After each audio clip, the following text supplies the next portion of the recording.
ನಾನು ಮನೆಯಲ್ಲೇ ಸೀಗೆಕಾಯಿ ಮಾಡ್ಕೊತೀನಿ, ಅದನ್ನು ತೋರಿಸ್ಕೊಡ್ತೀನಿ ಯಾವ ರೀತಿ ಮಾಡೋದು ಅಂತ. ತುಂಬ ಚೆನ್ನಾಗಿರುತ್ತೆ ಒರಿಜಿನಲ್.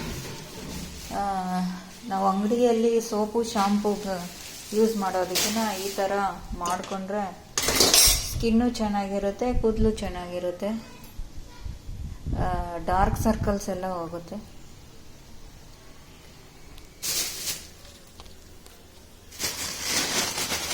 ನೋಡಿ, ಇದು ಸೀಗೆಕಾಯಿ, ಇದು ಗಂಧದ ಅಂಗಡಿ ಸಿಗುತ್ತೆ.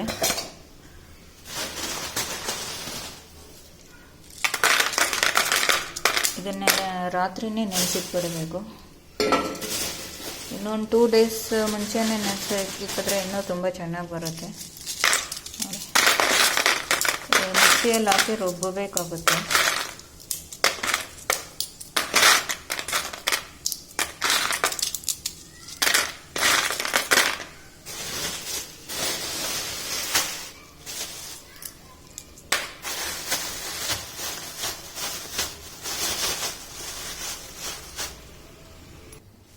ಇದು ಸೋಪ್ಕಾಯಿ.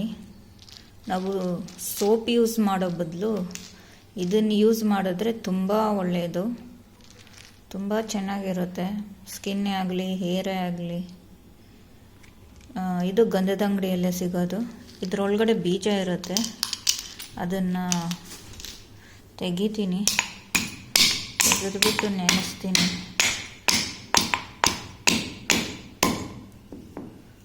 ನೋಡಿ ಬೀಜ.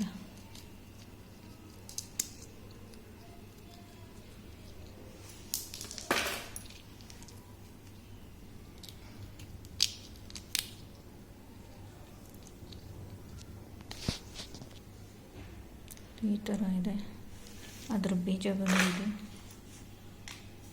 ಇನ್ನೂ ಸ್ವಲ್ಪ ಹಾಕ್ತೀನಿ.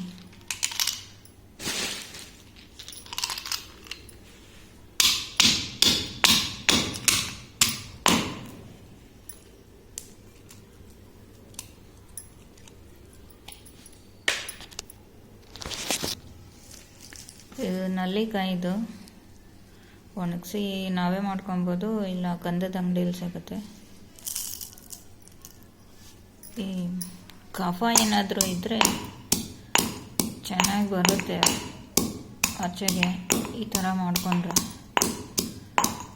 ತುಂಬ ಹೆಲ್ತ್ ಬೆನಿಫಿಟ್ ಇದೆ, ಸ್ಕಿನ್ನು ಚೆನ್ನಾಗಾಗುತ್ತೆ.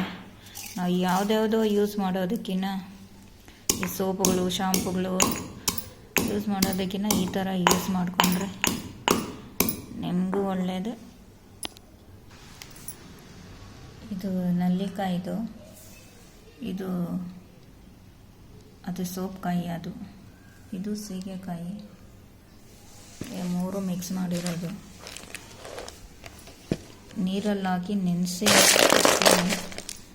ಇದು ನೊರೆ ನೋಡಬೇಕು ಎಷ್ಟು ಚೆನ್ನಾಗಿ ಬರುತ್ತೋ, ತುಂಬ ಚೆನ್ನಾಗಿ ಬರುತ್ತೆ.